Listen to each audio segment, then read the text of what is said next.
और मुझे एक संत कथा सुना रहे थे, एक सज्जन का नाम था दानचंद। गंगा जी से 12 किलोमीटर दूर उनका गांव था। दानचंद को भगवान ने संपन्नता तो दी थी, धन तो दिया था, लेकिन लोभ ही इतने थे कि लोगों ने व्यंग में ही उनका नाम दानचंद रख दिया था। कभी कोई पुण्य कार्य नहीं किया, कहते खर्च होगा। तो पत्नी ने कहा कि गंगा जी नहाया और 12 किलोमीटर दूर हैं, इसमें क्या खर्च हो रहा है, चले जाओ।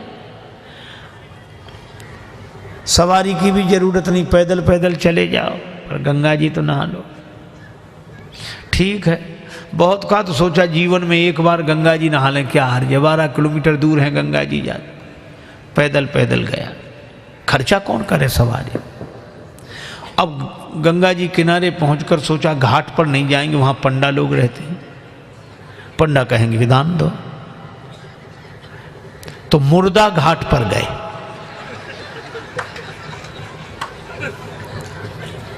अब मुर्दा घाट तो खाली रहता, कभी कभी कभी कभी दुनिया में अपने घर में कोई सीट खाली करता है तो मुर्दा घाट भरता है, बाकी तो खाली है। सोचा ये ठीक, न पंडा का झंझट, न दान का, न पुण्य का। गए सो कपड़े उतारे, इधर उधर देखा कोई नहीं है, सोचा डुबकी लगा ले। सो जैसे ही प्रवेश किया, डुबकी लगाई। अब कथा बड़ी सुंदर है, भगवान को हंसी लगी कि इतना लोभी आदमी नहीं देखा। तो भगवान ने सोचा कि चलो आज हम इसको छकाते।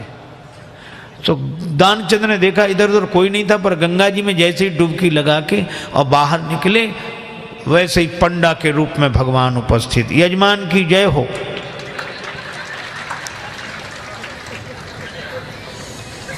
दानचंद बोले तुम कौन हो? भगवान ने कहा कि हम पंडा हैं, संतोषी ब्राह्मण हैं, इसी घाट पे पड़े रहते हैं। दानचंद बोले मुर्दा घाट भी नहीं छोड़ा। पंडा जी बोले हम संतोषी ब्राह्मण हैं और घाट पर तो और पंडा लोग रहते हैं, हम तो यहीं पड़े रहते हैं, और हम हमारे लिए कोई ना कोई आप जैसा यजमान आ जाता, एक एक वर्ष तक का खाने पीने का इंतजाम कर देता है। दानचंद बोले एक एक वर्ष इंतजाम? हम एक दिन का भी नहीं कर सकते, एक समय का भी नहीं। पंडा जी बोले कोई जबरदस्ती थोड़ा ही है, आपकी जैसी श्रद्धा हो, कुछ ना कुछ तो देना पड़ेगा। दानचंद बोले हमने आज तक नहीं दिया। पंडा जी बोले आज तो देना पड़ेगा। तब सोचा क्या करना, बोले उधार दे रहे हैं। उधार? हाँ। कितना? बस वो एक धेला, उन दिनों चलता था, एक धेला, बस 1 पैसा। भगवान ने कहा चल दिया, तो संकल्प करा लिया, 1 धेला उधार देकर 12 किलोमीटर गया, नहाया, फिर 12 किलोमीटर पैदल चलकर आया। शाम होने को आई, थका हुआ दानचंद बेचारा घर में भीतर सोने ही जा रहा था। तब तक दरवाजे पे आवाज आई, यजमान की जय हो।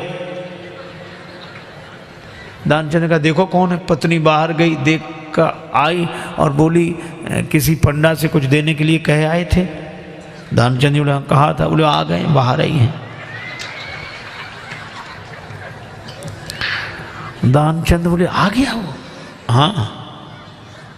दानचंद बोले कि कह दो कि अभी दानचंद बीमार हैं, 2-4 दिन बाद आना। पत्नी ने कहा कि वो तबीयत खराब हो गई, वो बीमार ज़्यादा हैं, आप 2-4 दिन बाद आना। पंडा जी बोले दान मिले चाहे ना मिले, पर हमारे संकल्प में वो हमारे यजमान बीमार हो, ऐसे संकट के समय यजमान को छोड़ना धर्म नहीं। हम भी यहीं रहेंगे जब तक वो स्वस्थ नहीं हो जाते, यहीं इंतजाम कर दे। आप तो सामग्री ला दो, हम तो बना लेंगे अपने हाथ से भोजन। पत्नी ने फिर जाके कहा, पर दानचंद भी अद्भुत आदमी। कहने लगा नहीं जा रहा ना, वो लोग कह रहे यहीं रहेंगे जब तक बीमार रहोगे। दानचंद बोला तो कह दो मर गए वो।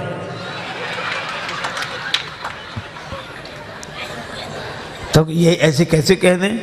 दानचंद बोले तुम कह दो हम श्वास रो के पड़े रहेंगे।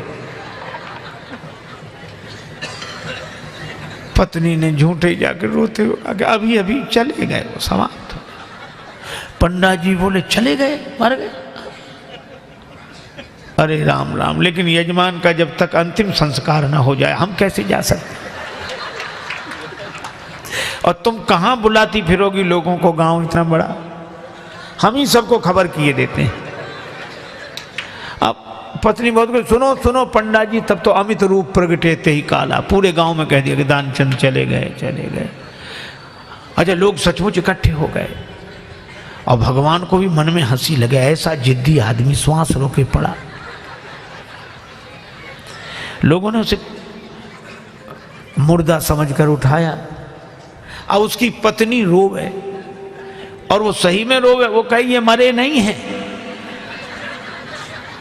और गांव वाले कहते जाने वाला तो गया, ये तो तुम्हारा मोह है।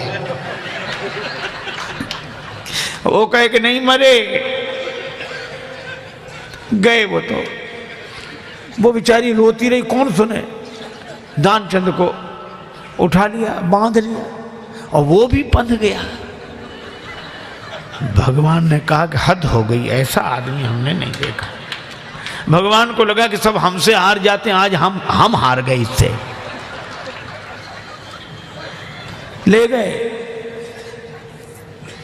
चिता पर रख दिया, अग्नि लगने वाली थी। भगवान ने कहा ये मर जाएगा लेकिन देगा नहीं कुछ। तो भगवान ने कहा कि यजमान के कान में हम कुछ मंत्र बोलेंगे। हाँ ठीक है। सो भगवान ने कान में कहा, आया हूं बैकुंठ से तुम हित नाता जोड़। भगवान ने कहा कि हम हार गए, हम भगवान हैं, बैकुंठ से आए, तुमसे नाता हमने जोड़ा। सो पंडा ने जो कहा कि आया हूं बैकुंठ से तुम हित नाता जोड़, तो दानचंद ने सोचा ये तो भगवान है। सो आंख खोली, और जो आंख खोली तो वही पंडा, और जो पंडा को देखा तो फिर आंख बंद कर ली। भगवान ने कहा कि हम तुमसे कुछ नहीं लेंगे, मांग ले हो वरदान कछु, तुम ही हमसे कुछ मांग लो। तो दानचंद क्या बोला, बोले धेला दीजिए छोड़, बस वही छोड़ दो और कुछ नहीं चाहिए।